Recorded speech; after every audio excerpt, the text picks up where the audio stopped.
You're listening to Too Much on Her Plate, the podcast for smart, busy women who are tired of running on the hamster wheel and are ready to create freedom from overeating and emotional eating. I'm your host, clinical psychologist, author, and a smart, busy woman too, Dr. Melissa McCreary.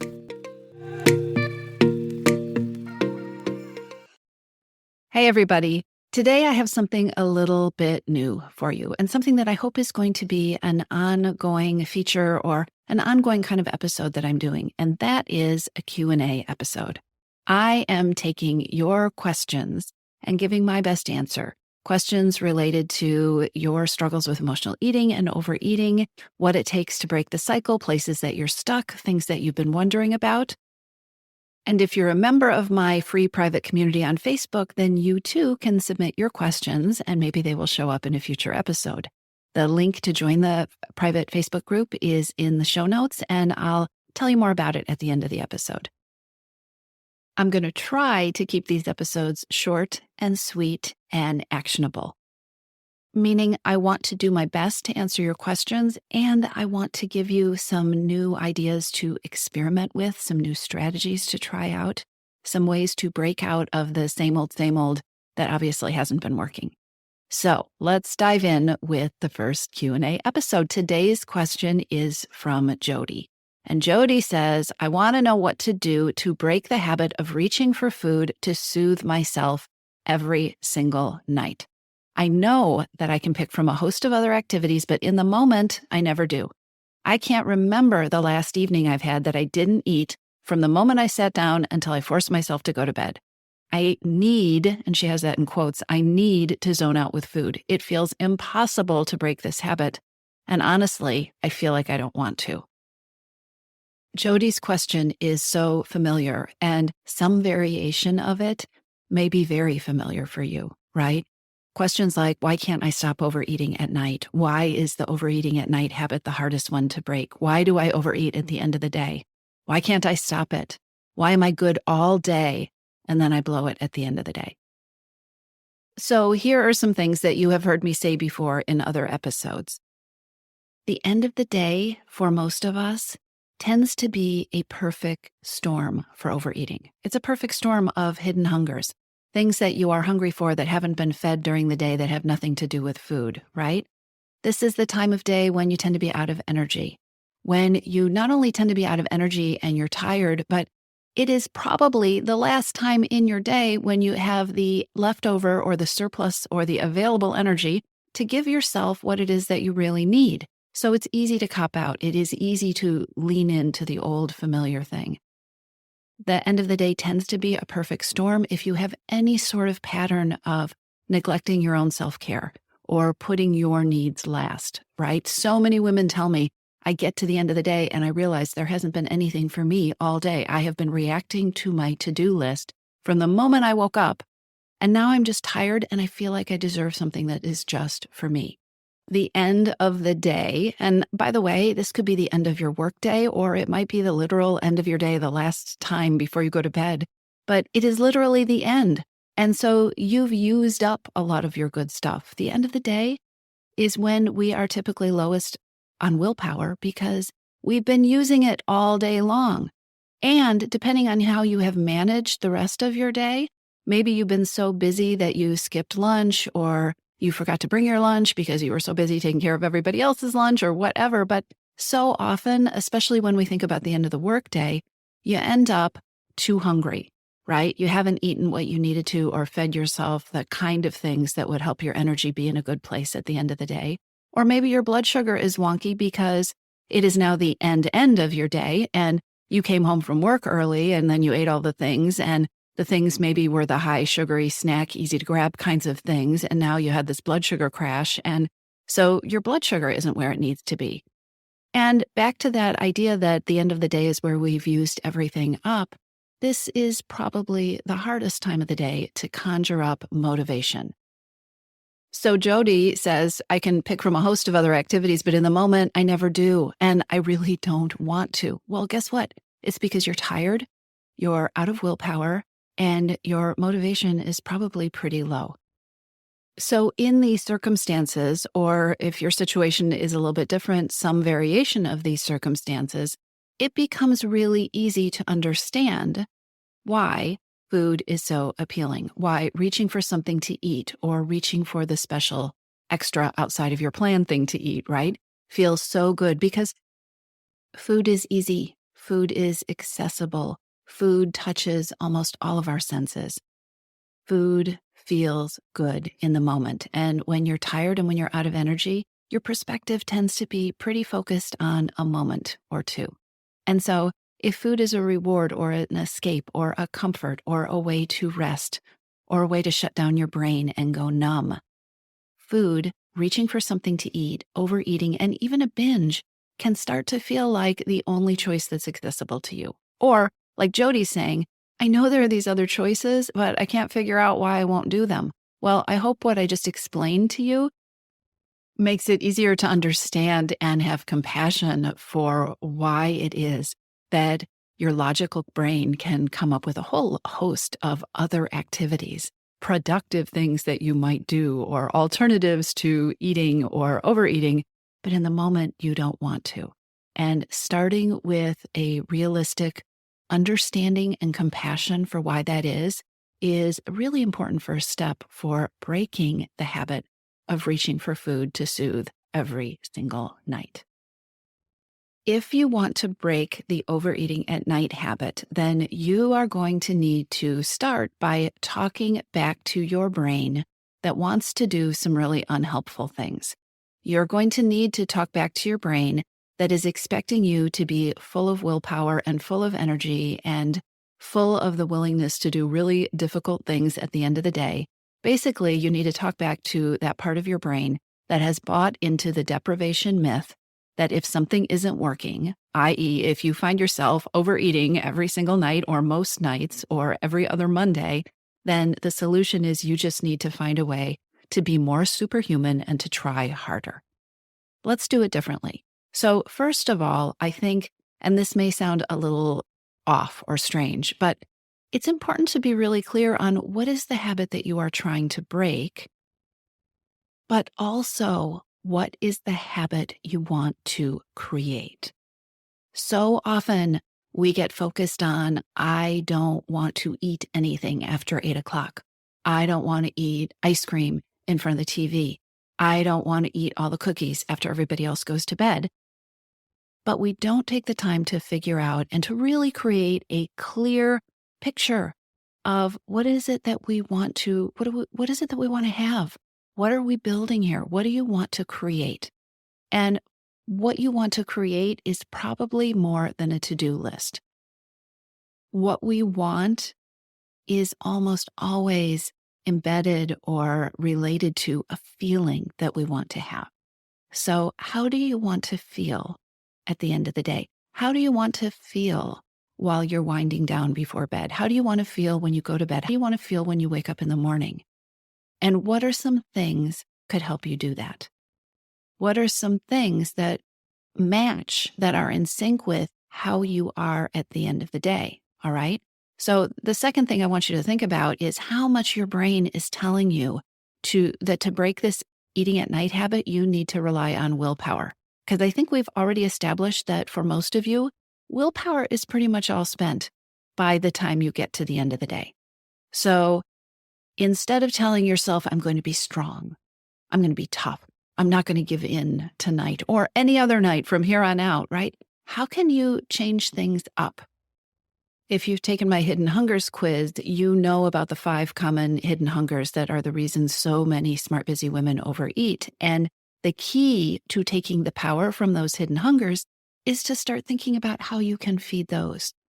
So maybe your habit that you want to create is more about giving yourself what it is that you really need that isn't food: a reward, an escape, comfort, rest, a little bit of time of zoning out, companionship. And while you are easing up on the expectation of someday waking up with perfect, unrelenting willpower, I want to encourage you to stop relying on perfect plans. Plans that, at the end of the day, instead of overeating, I'm going to spend some time working in the garden. Or at the end of the day, instead of going and getting a bowl of ice cream, I'm going to clean up the kitchen and maybe go lay out my clothes for the day, or maybe fit in an extra workout or a first workout, right? A plan that, when you really think about it, requires you to be different than you are, to feel differently than you typically do at the end of the day, and to make yourself do more hard things. If that is the case, you're setting yourself up. What you want to do is two things. You want to create a plan that matches the reality.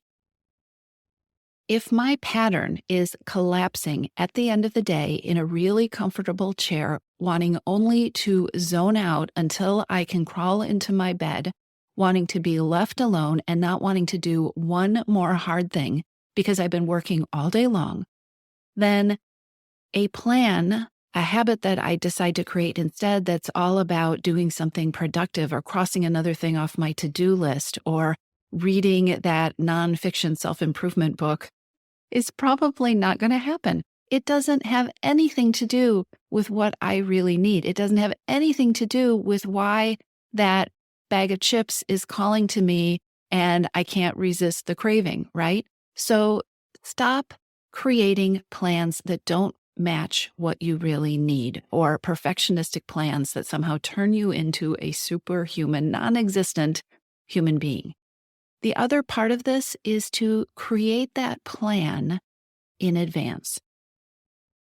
We're just going to assume here that the end of the day is not you at your best. It's not you with your best energy, with your best creativity, with your best focus, with your best willpower, with your best perspective. The end of the day, let's just assume, is when you are pretty done. And that is one of the reasons that food has such a foothold. So think about earlier, when it's not the end of the day, what is the habit I would like to create at the end of the day? What might feel good for me at the end of the day? What could be easy at the end of the day? Create a plan. And by plan, I don't mean something set in stone, but something that you can experiment with. Create that plan in advance and then try it out at the end of the day. Have it pre-prepared for yourself. Along those lines, I think it is so important to stop giving your lowest times all the power. At the end of the day, when you are done, when you are lowest on resources, is not the time to put the pressure on you to make the right decision. That's why it's so great if you can create a plan in advance. And it's also great if you can, not at the end of the day, but during a time when you have more energy and bandwidth, take a look at what leads to you being so depleted at the end of the day, and taking a look at what you can do earlier. One of the stories that you may have heard is about Jessica in my You're Missing Piece program. She was somebody who, when she joined the program, was binging most nights, feeling really out of control, feeling really frustrated and upset with herself. She got rid of that habit. Actually, she lost the habit. And by that, I mean the habit went away and she didn't even realize for a couple of months that she wasn't doing it anymore, because it didn't go away by force of will. It went away because she took care of some other things, and she took care of them earlier in her day. Here's what happened. As Jessica worked through the curriculum of the Missing Piece program, and as she and I did some coaching together, which is a part of the program, she started to realize a few things that rather surprised her. She hadn't realized how much perfectionism and being really hard on herself was running her life and really creating stress and eroding her energy throughout the day. As we looked at the patterns, she started identifying how she was showing up at the end of the day, feeling so upset with herself, having spent the entire day being pretty hard on herself, which, while it was creating results, like she was getting stuff done in the earlier part of her day, she was feeling like crap by the end of it. And also how what she was really hungry for was self-care and self-compassion and some me time. And so she stopped giving all the attention and energy and focus to the worst moment, the end of the day and the binging, and she started feeding herself earlier in the day. She really focused on doing more nice things for herself, her self-talk, her thoughts, and the beliefs that were leading her to be so hard on herself. Putting these things into place earlier in her day led her to feel more powerful and more focused at the end of the day. Plus, it took some of the heat off. She didn't have all these expectations of things she needed to take care of or think about or worry about. She was allowed to be tired at the end of the day. And part of self-care for her meant allowing herself to be tired, allowing herself to have her needs. And that made it easier to take care of them, to respond to them, instead of beating herself up and telling herself she should feel like doing an extra workout or cleaning up the kitchen or finishing up that report for work. So when you have a habit of nighttime eating, end of day eating like Jody does, and honestly, it doesn't feel like you don't want to give it up, or you are feeling a real disconnect between the things you are telling yourself you should do and what you really want to do, be honest with yourself about that. Be compassionate about that. Get curious about the reasons you would prefer to eat instead of doing the other things, and consider creating a different set of habits, a different set of things that you might want to do. If you don't want to do the things your brain is saying are the answer, what does your brain really want to be fed that isn't food? What are your hidden hungers? Take the hidden hungers quiz. Stop expecting superhuman strength and resolve when you don't have it. Ask yourself what you might do in the middle of the day, or, 2/3 of the way through your day, so that the very end of your day doesn't have you feeling quite as much as whatever it is that you're feeling now, so that you're feeling a little stronger, a little more empowered. These are the steps that I would start to focus on, Jody. And it's going to take some time. It's going to take some repetition. It's going to take some reminders. This is the kind of thing we do inside Your Missing Piece. We take a look at what isn't working and we layer in better habits, better thoughts, better approaches, new ways of thinking. And we do that through the Missing Piece curriculum. We do that through the coaching calls that are 3 times a month, where we talk through these situations. We talk through what's working, what isn't working, where you're stuck. We blow up the perfectionistic thinking that sneaks in every single time, and the tendency to try to do things the hard way and then get mad at ourselves because we don't really want to do things the hard way, and to look for the easier solutions. That's the kind of stuff we do inside the program. So if what you want is help and support with this, make sure you check that out. I'll put the link in the show notes. If you have a question that you're hoping I will answer in an upcoming podcast episode, then come on over to the Freedom from Emotional Eating and Overeating group on Facebook. It is a private community inside of Facebook, and it's the place that I'm taking questions for future podcast episodes. I hope to see you there, and I'll be back here with another episode next week. If you're ready to lose your overeating and emotional eating habits, and you are ready to step into a relationship with food that fits you, one that doesn't rely on willpower and deprivation, then now is the time to join Your Missing Piece. Enrollment is open, and this is the perfect time to join me. Go to toomuchonherplate.com/freedom, or just click on the link in the show notes. Your Missing Piece is the program where I show you step-by-step how to create freedom from overeating with a unique combination of psychologist-designed, personalized work with me, coaching, and smart strategy. You'll learn how to reclaim your power, ditch the diets, and create results that are built to last. Check it all out at toomuchonherplate.com/freedom, and I'll see you inside.